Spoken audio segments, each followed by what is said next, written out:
non taking up smoking, thus taking up vaping. Okay, so just quickly some data from New Zealand, and I'm going to preface most of these data in that by saying that they're getting a bit old now. So what you're looking at here is the New Zealand Health Survey data with the fiscal year 2019-20. So already that's getting a couple of years behind. But what you can see here are 4 lines. The blue and dark blue lines are Māori vaping, ever vaped and daily vaped, and then we've got Pākehā in orange, ever vaped, and Pākehā daily vaping in the light green or teal line at the bottom. So what you can see here is ever vaping, the prevalence is reasonably high, quite a big gap between Māori and Pākehā. And the daily vaping is at the bottom. So you can see there that daily vaping is much less prevalent. And that's what we're primarily concerned with, is daily vaping. Ever tried a vaping product is really of no major concern, at least at the moment, for any health risks or even, of course, longer term use. Hayden, so what are the ages that those representative lines represent? Those are adult smokers, so age 15 and above. Now, looking at vaping and smoking in youth, maybe this answers your question, Grant. These are from the Year 10 surveys. This was published by Natalie Walker and colleagues in Lancet Public Health last year. And what it shows on this graph is, in the solid blocks at the bottom, daily vaping or daily e-cigarette use in the red bars, and daily smoking. So here you can see in 2019, 3.1% of youth aged 14 to 15 reported daily vaping versus 2.1% who reported daily smoking. In terms of ever trying, 37% had ever tried a vaping product, an e-cigarette, versus around 20% that have ever tried smoking. So young people, of course, are trying things. They're more likely to try vaping than they are cigarette smoking, which is, well, that's good news. But of course, what we're really interested here is daily vaping among never smokers. Vaping among people who smoke, even young people, I think is less of a concern, and even young people may be trying vaping as a way to get out of smoking. But what we're concerned about is daily vaping in never smokers. And what these data are showing you here is that that's under 1%. So 0.8% of young never smokers were reported vaping daily. Now, that's still 175 young people out of a sample of 21,000 or so. So you might say, well, that's still concerning. And it's something I think we need to keep a close eye on. So what's happening in other countries? Well, let's start with Australia first, just to get an idea of what's going on, because New Zealand's not the only country in the world that has vaping products. I'm going to show you some data from Australia, which has had much, well, essentially to vape in Australia, you need a medical prescription, and it's not widely available like it is here in New Zealand or in the UK, and I'll show you some UK data as well. Now, these data I'm showing you 2 time points, 2016 and 2019. And what you can see here is that there has been an increase in the current use of electronic cigarettes between those 2 time points. Now, I just want to say that current use in this survey is defined as daily, weekly, at least monthly, or less than monthly. So this is not just daily use, okay? So just keep that in mind when you're looking at these data. It includes quite a wide range. So you can see that there has been an increase, and this was a statistically significant increase in current use of e-cigarette, and a statistically significant decline in never use, which of course matches the current use. Still, though, the vast majority of never smokers have never used an e-cigarette, which is good here, although there have been some changes. So this is never used an e-cigarette among never smokers here, right on the right-hand side of the screen. You can see still 94.8% of never smokers age 14 plus have never used an e-cigarette. Now, use among young people, and the ages here are 15 to 24 and 25 to 34. So you're looking at that young adult age group there.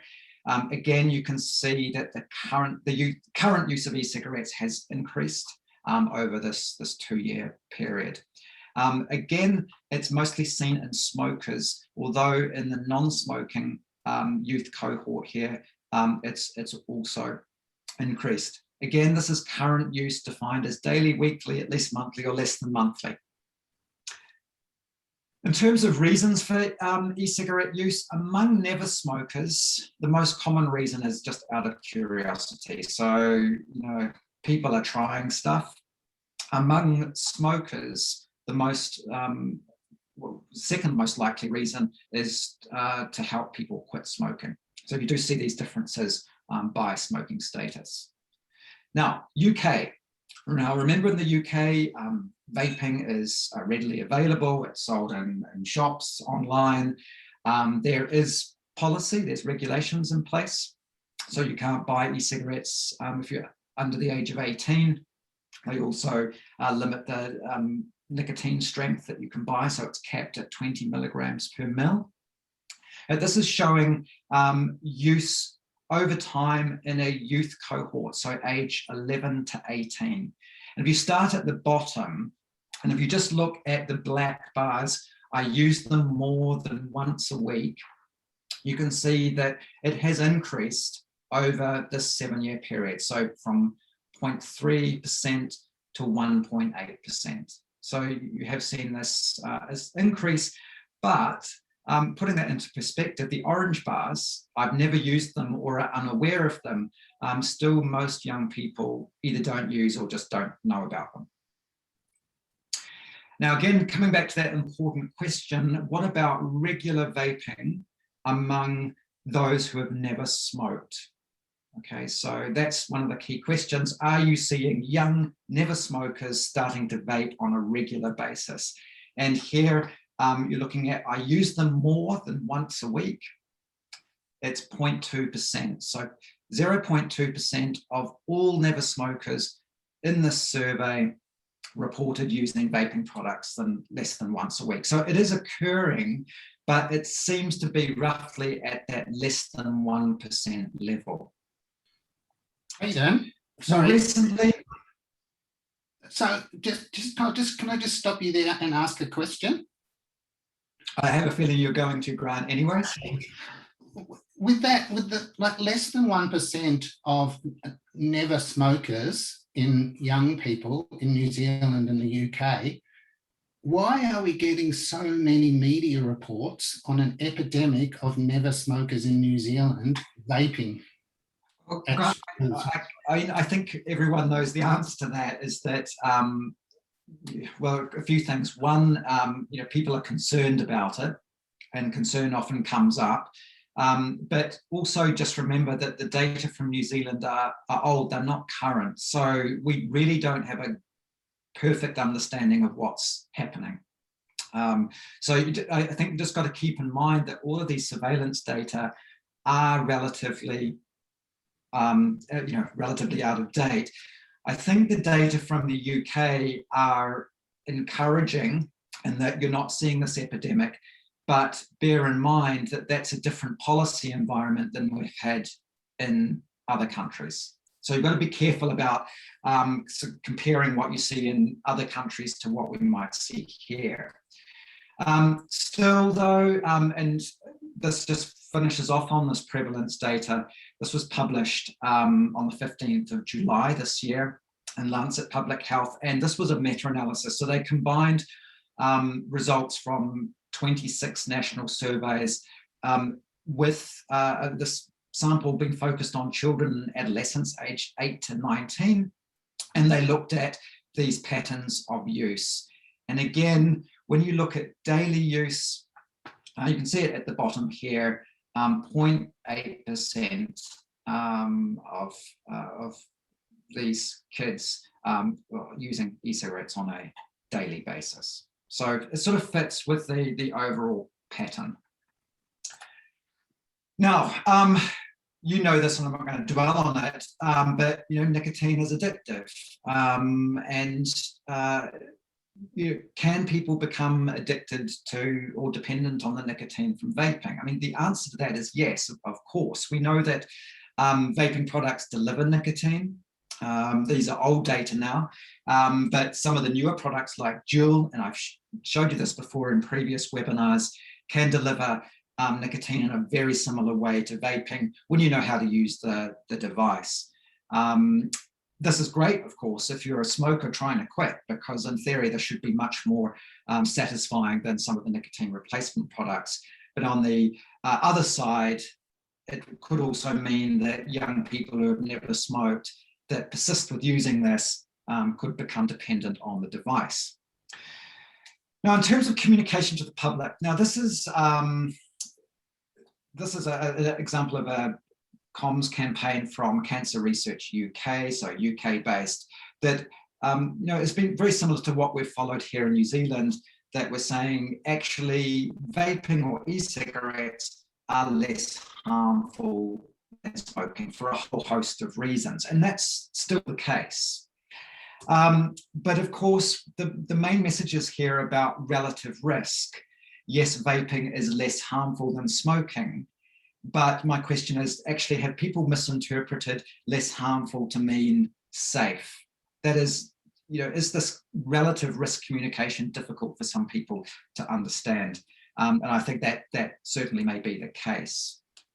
In terms of appeal to young people, do we have a growing problem? Speaking to some of my school-based nurses, they would say, yes, we have. And I think this is where people are seeing this on the ground, that there are young people that are vaping. I don't think that there's anyone denying that. My question here, though, is what's really going on? Do we have good data? Do we know if they're dependent on these vaping devices? That I don't think we have an answer to. So again, it comes back to my original points from Grant's question. The surveillance data are a few steps behind. And as I said, measurements of e-cigarette use vary, so we have to be careful in unpicking what's going on. And policies and regulations also differ by country. So in the EU, including the UK, the EU Tobacco Products Directive bans advertising, restricts sales, so on and so forth. And then there's one other question I think we have to keep in mind at the bottom is, are the youth who vape those that would have tried smoking as well? And I asked this of a colleague, and she sort of sat down and considered it and thought, well, actually, some of these youth, yes, perhaps they would be the ones that would have otherwise smoked. But the vaping industry hasn't been squeaky clean in the past. These are examples of early advertising with this Juul device. And I think in the US in particular, where they haven't had a lot of good policy in place, they've certainly had some young people that have become dependent on these Juul devices. This is just some qualitative research that show that users of Juul and other pod devices actually do find vaping is negative to start off with, very much like we do with smoking. But when you persist with use, you get used to it over time, and of course, there's a risk of becoming dependent on the nicotine. Stress relief and addiction were mentioned as reasons for continued use. Social factors, of course, have a role to play, just like they do with many other things, smoking and alcohol. But some of the environmental factors as well also contributed to or were associated with ongoing use. For example, lack of school vaping policies. There should just be no vaping in schools, and enforcement and education around that. this was a question I was curious about. Where are young people getting their vaping products from? Now, we don't have these data in New Zealand, but we do from the UK. And I was a bit surprised because everyone says to me, oh, young people are getting these products from the internet. And hey, they may be here. But if you're looking at the orange bars, which are e-cigarette purchased by young people, 18 to 17, only 12% were getting it from the internet, whereas almost half were being given vaping products, and 30% were buying them from shops. So this shouldn't be happening. And being given products, where are they getting them from? From adults, from their parents, from family? Who knows? But these are things that we can certainly do something about. In terms of nicotine dependence, data from, again, this is the use of e-cigarettes among young people in Great Britain. And these bars are showing you urges to smoke. Urges to smoke and urges to vape. Obviously, among those that are smoking, it's measuring urges to smoke. Among young people who are vaping, urges to vape.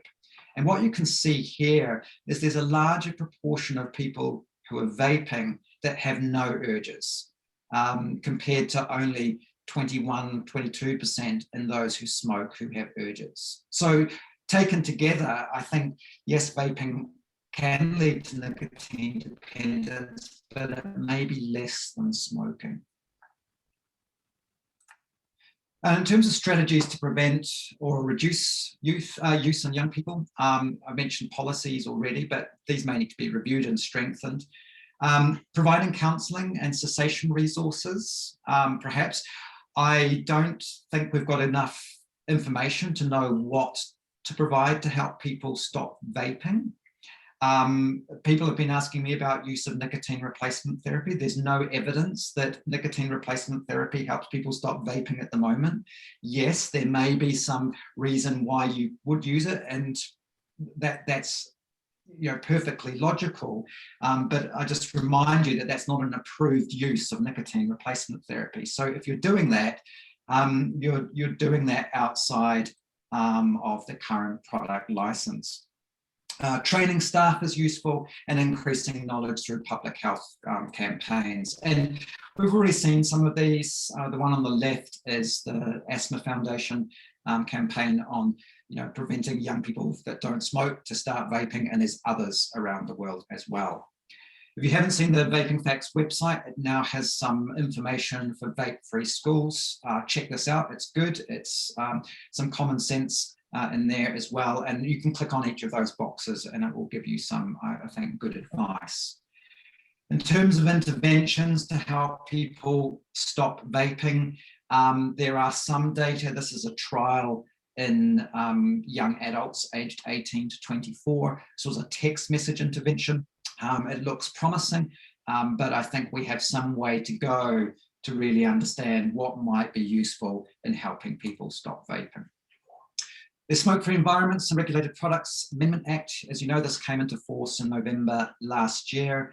11th of August this year, we'll see some additional requirements come into place.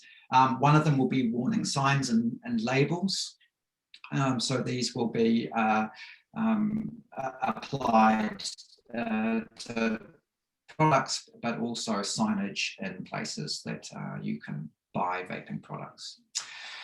So there you go, a quick run through. I think you all know that e-cigarettes are less harmful than smoking, but they're unlikely to be completely harmless, especially among never smokers with long-term use. So the message there is that people who don't smoke shouldn't vape, and maybe these messages need to be strengthened or at least simplified. Bearing in mind that e-cigarettes can help people quit.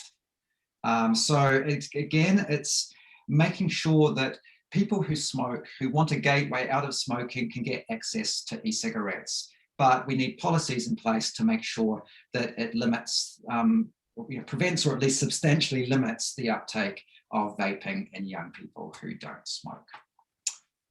Okay, there you go. Okay, thank you very much, Hayden. We'll open up for questions in a minute. I've just got one question before we do that.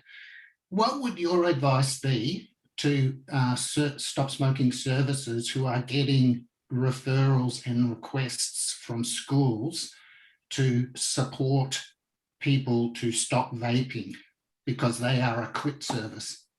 I think that we still have a role in supporting our communities and helping people make healthy lifestyle changes. And among young people who don't smoke and are vaping regularly, that would be a change that you could support.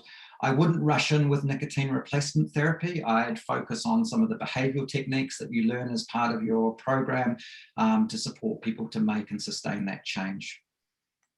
Would you use a cut down, so lower the strength? That I can't answer. Some people say that's been helpful, but we do see compensation when you reduce nicotine strength. So that is, as you reduce the nicotine strength, you can use more of the product, which again, it's not the nicotine that's causing the harm or any harm. If there's any harm associated with vaping, it's likely to be the other things in the vape product. So another approach might be to support people to use it less frequently, or don't take it to school, things like that to try and get them to help them change over time. Are we seeing any health effects? Like vaping products have been around for nearly 20 years now, which is still nothing in particular, and I doubt we will for some years to come. If you think about the smoking, it took some years to develop smoking related disease. And even, that we say that if you stop smoking before the age of 35, then the ongoing risks are similar to non-smokers. So, health risks are quite typically related to exposure, with the exception of some things like carbon monoxide and cardiovascular events. So it'll be some years to come. Can I please make a comment? Or three? Absolutely. So when you look at vaping, we talk about it's been around for 20 years, but the fact is that vaping in society really has only really kind of been around for 2 or 3 years. When you look at that, there wasn't vape shops in every other block in town, and it wasn't so easily available, and it didn't have flavors, and it didn't have high nicotine. And I suppose I can talk from experience because my nephew has one of the biggest vaping shops in New Zealand, and he actually started it because he wanted to help people to give up smoking, which we talked about recently. And he said it has helped a lot of people to give up smoking, but they're not going to. His ideal at the end of the day was for them to give up vaping, but he said that people are remaining to stay vaping. But one thing that's really quite scary for him is the fact that he said that he regulates his vaping products because of the different types you can get out there, and that one of the things that he was really concerned about was the fact that cigarettes averagely have 10 to 12 megs of nicotine, whereas some vape products you can get up to 50 or 60 megs of nicotine, which he said that's where he believes the problem lies in New Zealand. Because you're getting these teenagers that have never smoked and they want to be cool, so they're telling their friends, I've got the 50, 60 mega nicotine, which they don't realize has such an impact on cardiovascular and also, that addiction thing. And I find that the data is quite outdated because I see so many teenagers, just probably even more highlighted in the last year or two, that are vaping. Yeah, there are, as I said, there's no doubt that teenagers are vaping. Just a point on the nicotine concentration, you just have to be a bit careful that it also depends on the device and how you use the device. Absolutely. Yeah, so it's what you saw with Juul, which is a very good nicotine delivery device and does have close to 60 milligrams of nicotine per mil. Is that it's good at delivering nicotine, and so you can see people that would become dependent on it and have seen that. What we don't know is if it's the same level of dependence as smoking. It may not be, which might be a good thing in helping people stop vaping, but stopping vaping is also influenced by your perceptions of the harms of vaping as well. And look, like you, Jackie, I say, look, as soon as you feel able, aim to stop vaping as well. Hayden, I'll just jump in there. Is it dangerous, purely the nicotine in vape, even at a high or a high strength nicotine? Is it the nicotine in a vape product that is dangerous to young people?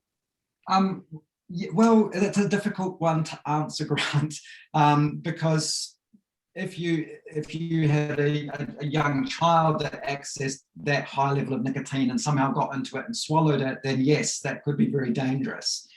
In terms of nicotine delivery to brain development, well, there's some evidence from animal studies that that might be harmful. And I think that the point is that if you don't smoke, you shouldn't be vaping. That's the whole point to that, regardless of level of harm. I suppose you might argue, well, given the harm may be low, we don't have to worry too much about it, and that might be sort of factored into the whole risk-benefit analysis of this. But I think it's always been the Ministry of Health's point of view that vaping is for smokers. It's an option for those that have tried every other way to quit smoking as a way out of smoking. I think that some of the messages have become a little bit lost along the way. Yes, but let's not forget the question that was asked by Grant was about the nicotine. Yes, it's definitely dangerous because it increases your blood pressure and it narrows your arteries, so it can contribute to Jackie, lots of heart issues. That's not quite as straightforward as that. Yes, nicotine can increase heart rate. It does have some cardiovascular effects, but the body becomes you get tolerance with that. Remember, smokers have very high levels of nicotine that they've been using for a long time. That's not the main cause of harm in that group. So, I think it's just a byproduct of the smoke, the carcinogenics, but I'm saying that, yeah. But the nicotine you can get in some of the vapes is such at a high level. It is a high level, but I haven't seen any data that have suggested that it gives rise to hypertension, for example. And regardless of the pros and cons of all of that, and I think we do need to be clear about the messages to people that don't smoke, that it's not a good thing, regardless of the risks of nicotine. The problems associated with becoming dependent on something and then the long-term use of those products, there could be something that emerges in the future, but there's also financial cost to all of that. So it's not just about the potential for disease or health risk. There are other things as well.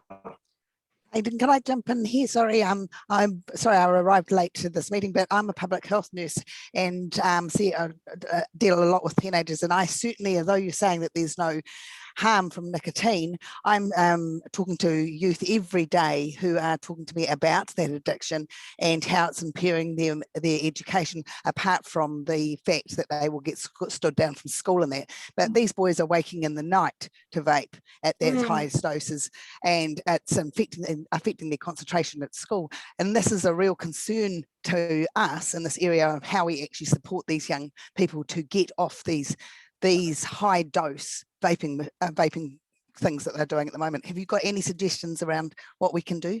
Yeah, I would use a lot of the behavioural support strategies that we put in place, and the NTS have some really good. I mean, that's a main component of smoking cessation, is the behaviour support. The medications can certainly help, but remember, nicotine withdrawal symptoms, especially in younger people, are usually not too severe. The fact that someone's getting up in the night to vape, though, is somewhat concerning. And poor concentration is one of the nicotine withdrawal symptoms. But it's relatively short-lived and should be easy enough to overcome. I don't think you need to use, well, there's no evidence for using nicotine replacement therapy at the moment, so I probably wouldn't do that. Just to point out, actually, that there's absolutely no good evidence for using nicotine replacement therapy in young people who smoke, by the way. We use it because, well, that sort of makes good common sense among young smokers as well, but the evidence for that is pretty cool, pretty limited. So I would stick to behavioural interventions for that. Just on that, I had one question via email. Are people who are vaping and wanting to stop, and they do use NRT, but then they have an occasional vape, is that excessive? Is that use, is that dangerous? No, and that would apply. That's similar to smoking, right? We don't suddenly, if someone's on a nicotine patch and they smoke, we don't suddenly get all concerned about that because people titrate their levels of nicotine.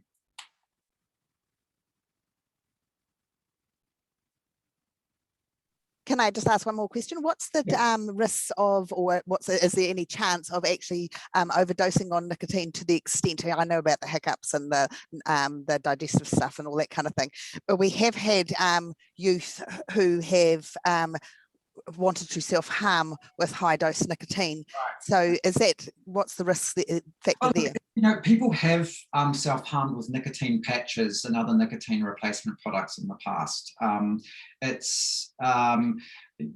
People have used 14 full-strength patches at the time, for example. They typically get very sick, nausea and vomiting, and end up in ED and then recover and go home. I'm not aware, actually I am aware of some cases of people self-harming with high doses of nicotine e-liquid, so not vaping it, but drinking it, which has made them very sick. And I think I recall one case of completed suicide, but that was with a very, very high dose. Remember the LD50, for nicotine is somewhere between 6 and 13 milligrams per kilogram. So you'd have to take a lot. And people don't typically overdose themselves either by smoking or vaping, because you get really sick and the vomiting tends to self-limit what you can do. Okay, Hayden, there's been quite a lot of comments and questions coming through on the chat function. Let me just have a quick look at those, because there were some really good comments in there. One about vaping on prescription in Australia, does that mean they have to have a product that is through an approval process? No, not quite that, but if you want to vape, you actually have to have a prescription to be able to buy or import vaping products. So it's not so much that there's a product approved as a stop smoking medicine or as approved as a medicine, but that you need a prescription to be able to buy vaping products. And yes, you can buy vape juice with nicotine in Australia. I don't think we had any data for Indigenous Australians on those data, so sorry about that. Do you think we need to start collecting more data on vaping? Comment from Rachel. Yeah, I think so. I think we should be, even in schools, looking at what vaping products kids are using. Where are they getting? So not punishing them. I don't think that's a good way of dealing with this problem at all. But look, if you are confiscating the products, ask them where they get it from. Are you seeing a pattern with these products? Is it the case that they're buying them from a retailer that's not sticking to the rules? I think that would all be very, very helpful. Do we have a question here? A couple of school principals have told us about parents giving their teenagers vape devices so that they won't be tempted by smoking because vaping is safe. Yeah, I think that's a potential area where we might need to do something. The messages have not been clear enough, perhaps, for some families that whilst we've said vaping is less harmful than smoking, it doesn't mean that it's safe. So some of those things in schools, and the Vaping Facts website, I'd really steer you there to get some of those messages to maybe help clear up those points. Some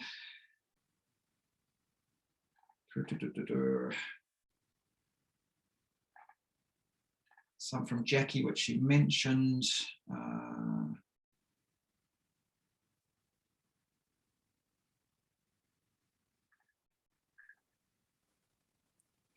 Will the MOH put place in codes and requirement for vaping capturing data is difficult? Yeah, it is. I've been talking to some of my primary care colleagues about making sure that they capture vaping use. They're good at asking about smoking, but we also need to ask about vaping now as well.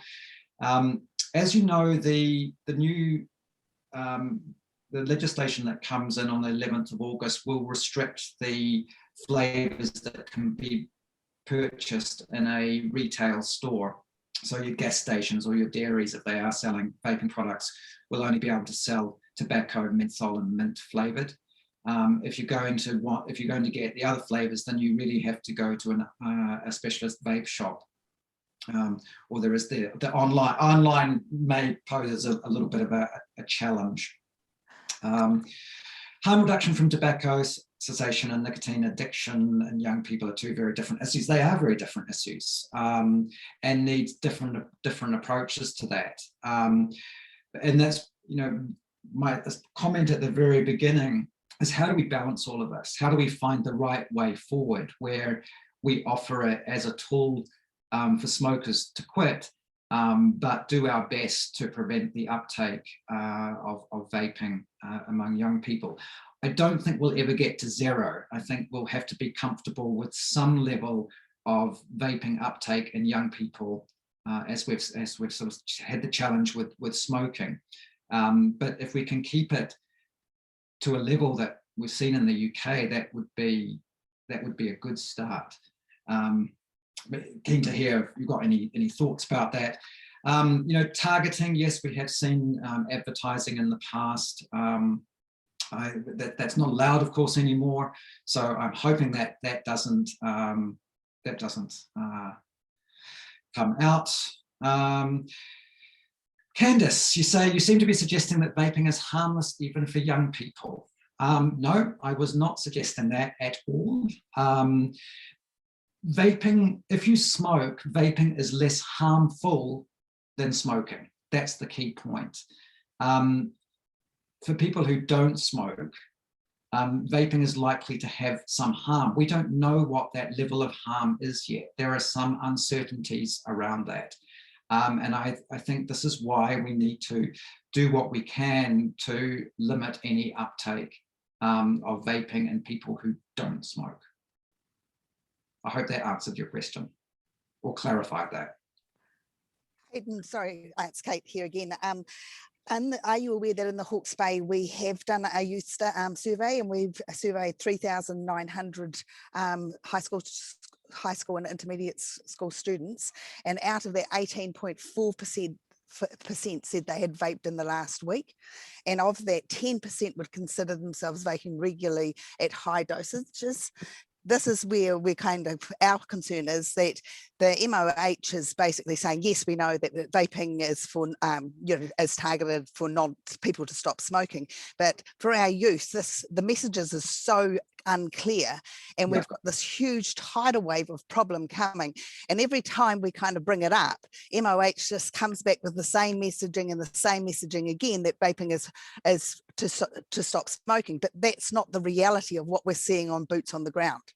I think it's great you've done that work, and you know, the daily vaping is the thing that's you know, really important. But even if they're vaping, you know, weekly, and comparing that to the UK, that if we're seeing a difference, then something's not right, and that's, I think, where the messages have gone a little bit haywire, and that safer than or less harmful than smoking has come across as safe. I think if we can get those messages in schools really right, and making sure that we're clear on all of this, then I don't think it's it's too late. I think that we can, you know, reverse this, but it needs some action.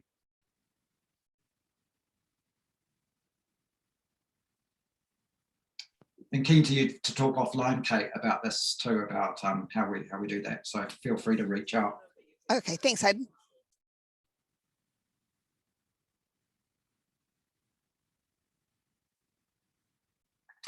Hey, Alberto, should the message be that if non-smokers want to vape, they should use nicotine-free products? I mean, I think the main message is if you don't smoke, don't vape, regardless of what's in there. And yes, the concern is that you are getting people dependent on a substance. Again, it comes back to this whole risk balancing of all of the risks there, and it's if we get our messages right, I think we could perhaps deal with the sort of main chunk of people, but we probably won't get everyone never vaping.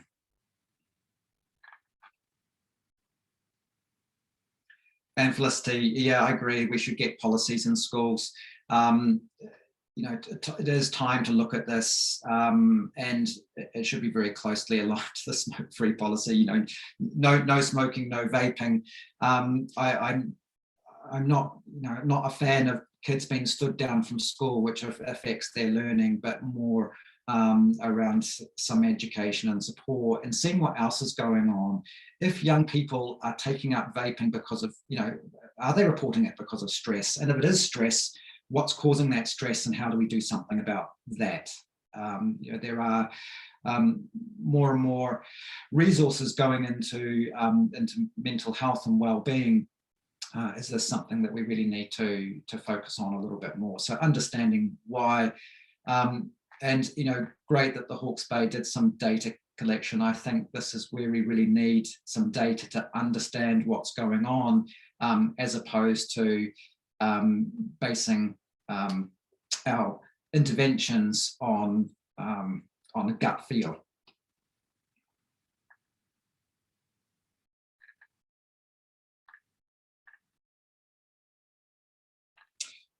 Just another point from C. Morgan. Huge proliferation of vape retailers.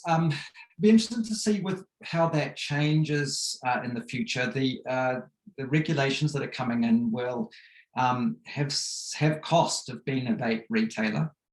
I'm not quite sure what those costs will be, but with the notification of products and fees for, you know, being a specialist vape retailer, will have, I'm sure will have some effect on some of these vape shops.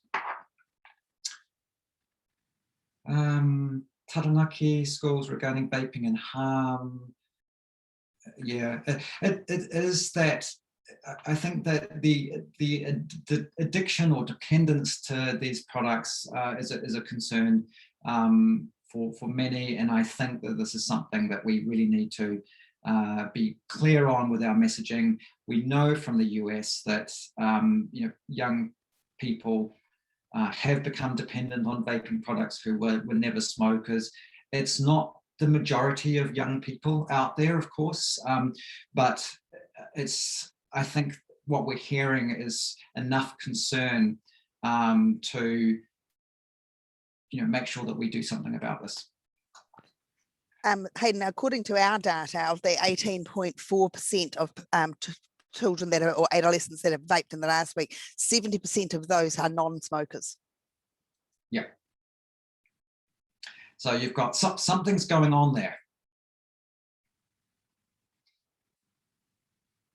It would be interesting if other DHBs collected some data as well, because I know that the Hawke's Bay might be a little bit, you know, our data might be different from everybody else's, but certainly this is something that we have been talking to other DHBs or public health units, especially Wanganui, to see what they're doing in this area. And they are seeing the same thing that we are seeing, which is a complete disconnect from what we're getting from MOH. Yeah. another message right at the bottom, messaging in schools is highly unlikely to work if the environment doesn't change. Look, yeah, you're absolutely right. The environment also needs to change around that, but that's not, and this is the whole difficulty with how do you make it available to people who smoke versus restricting sales to everyone else. I'm interested to see what vape marketing on social media there is. Technically there shouldn't be any, but I'm guessing that what you're talking about, some of the TikTok stuff that might be coming through with young people that are sort of showing how cool it is, if that's the case.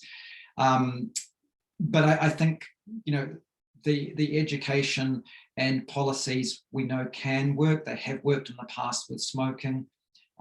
So that could be something we can do now. I know it's not the panacea for everything, but we can get on and do something about it. Hayden, I've got a question. Yep.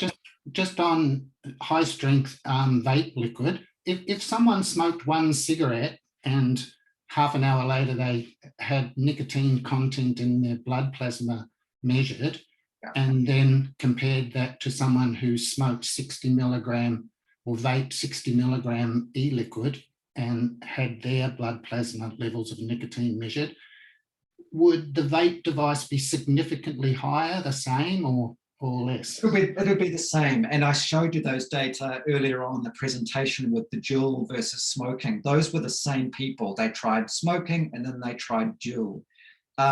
In smokers, people they titrate to the amount of nicotine that they're used to using.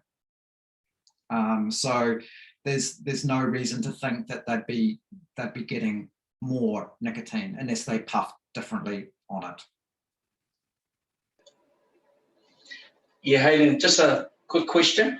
As stop smoking practitioners, we're encouraged to stay in our lane and support smokers who wish to quit. So my question to NTS, I suppose, is would you guys be coming up with a course or a program to for stop vaping practitioners? I know we don't have a lot of data about vaping. Well, you haven't said that. Me and a couple of colleagues have actually run a program, a 3-month program with mental health patients, and we've collected daily data on them vaping, and we've got some pretty interesting stuff that I can actually send you, Hayden, if you want to use that as a topic for one of your webinars. But yeah, NTS, Edward, I suppose, would you be interested in coming up with a program for stop vaping practitioners? Yeah, thanks, Morris. So it's absolutely been considered because we've been having lots of those sort of requests. We kind of work, we're contractually obliged to sort of deliver on the contract we have. So we're having those conversations.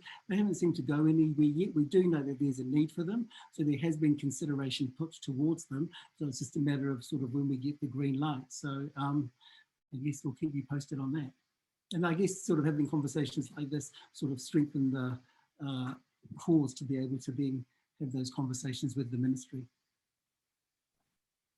Yeah, I think in the meantime, that if you had someone come to your service that said, look, I stopped smoking, I'd really like a little bit of support to help me stop vaping. I personally wouldn't turn anyone, I mean, I work in a stop smoking service as well, so I wouldn't turn anyone away. And I feel I've got enough skill in helping people to stop smoking using behavioural support that I could apply to helping people stop vaping.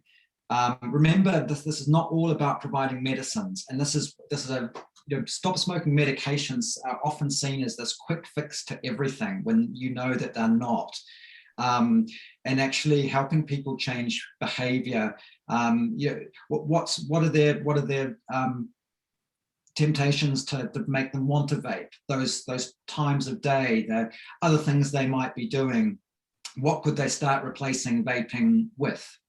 A lot of people who vape, who are dependent on vaping because they're ex-smokers, will say that actually if I leave home without my vape product, it's not a major panic like it was with smoking.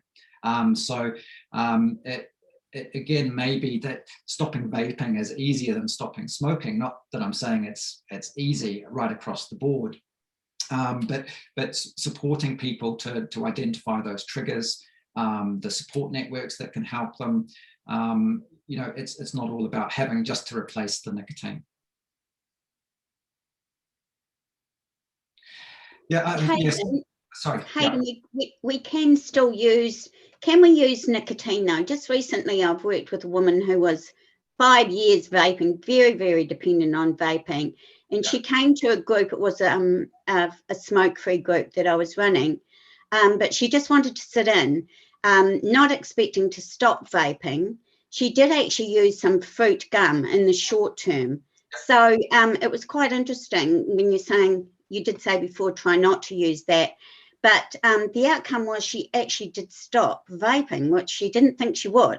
I think just sitting in the group and that, and even just that little bit of gum. So can we use NRT? Is it against sort of the, or, you know, how do we? Good question, Carol. And I think that comes down to you making that decision with your client. Bearing in mind that this is completely off-label use. So I'm not saying don't use it, but as a practitioner, you're taking responsibility for making that choice in conversation with your client to use it in that way. Okay, thanks. Okay, so that's you know, as a medical practitioner, many medicines are used off-label. I know they're used outside of what they're used for, but it's done in a way which is on discussion and risk benefits and all of that sort of thing with clients. And if you think that your client is actually highly nicotine dependent, whereby you think that using some nicotine chewing gum may be helpful, then that's something you can do. You can write down, you just write it in the notes, you say you've had a full and frank discussion about these things, and you go with what you think is the best option. Yeah, I think things like varenicline, Champix, you know, that's not going to be used because, at least the subsidised one, because when we do special authority, it's for smoking cessation, not vaping cessation. So apart from the national shortage of Champix at the moment, I wouldn't suggest to people that using Champix is the way to go. The international community is looking at ways to support people to stop vaping. So we will see some information coming forward in the future. And yes, it may be nicotine replacement therapy that is useful. But at this present time, I don't have any information to say, yes, absolutely, definitely go out there and suggest or recommend nicotine replacement therapy. Hayden, I think we might have to leave it there. It's almost 10 o'clock. I know you're very, very busy, and there's another webinar that Edward is hosting after this. But on behalf of everyone, I'd just like to thank you so much for presenting that. You've answered some questions that have been floating around very, very well. And I'm sure there's a lot more questions on this topic that we could go on informatively for the next hour. But we'll have to put this to a conclusion now. Would you like to say anything, Edward? Yes, so thank you, Hayden, and everyone for attending. Well, we have recorded this, so as soon as it's been uploaded and goes onto our YouTube channel, you'll get notification that it's there, and it will also be uploaded onto our website for you to access at any other time you wish. Thanks, and I've just put my email address there on the chat, so feel free to reach out. You know, this is an area which everyone's trying to wade through and find some solutions to, and I think if we can work together on this, then we might get something that addresses the problem a little bit faster. Oh, kia ora, Hayden. Thank you so much. That was fantastic. No problem. And thank you for participating, all you wonderful people out there. Keep up the hard work, and we'll see you on this format hopefully very, very shortly. Have a great day. Thanks, guys.